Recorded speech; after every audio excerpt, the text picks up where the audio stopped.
Yo, what's up mga kasapot? Good morning, good morning. So yan na, nagkahako tayo kahapon ng gamit, no? So, pinulot natin yung pwesto doon sa Pampalay kasi wala tayong malagay na tao. So, pinulot ko na lang kahapon. So, ngayon, bakit tayo na umagahan?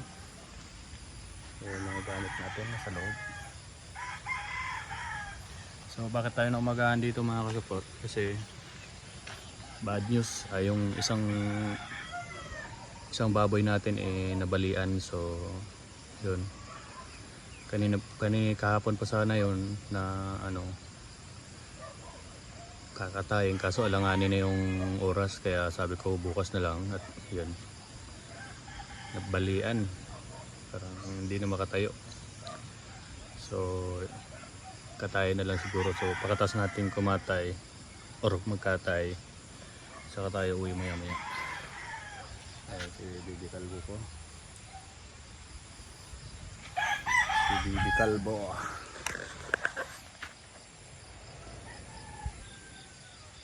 Ito yung istante ko doon, table ng yung istante binenta ko kahapon sa murang halaga lang. So yun.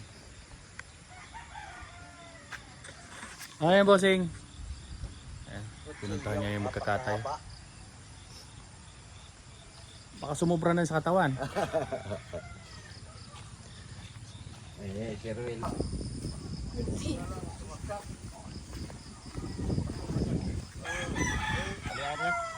Ayan, nagpapakulo na. Pag laksmi pa yan. Oo.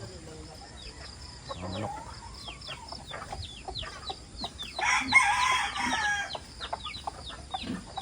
So hindi naman dito nabalian sa magkakapatid na to.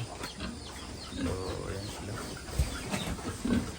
Dito yung may nabalian sa kabila, mga bilugin na katawan. Sayang, malalaki na sana. Ayan.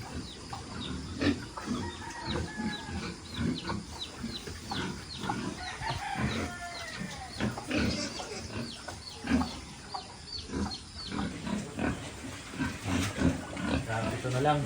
Dito. Siyam. Ito na yung sa peraso. Dapat dito ako ng daon.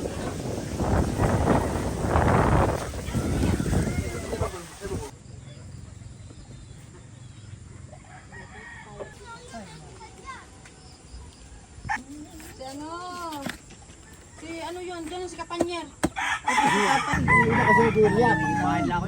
Bakit ikaw basta buto lang ikaw, alam mo kan laman.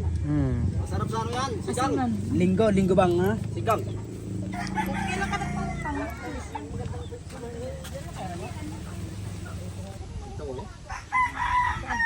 Binigay ni Busing. Kita.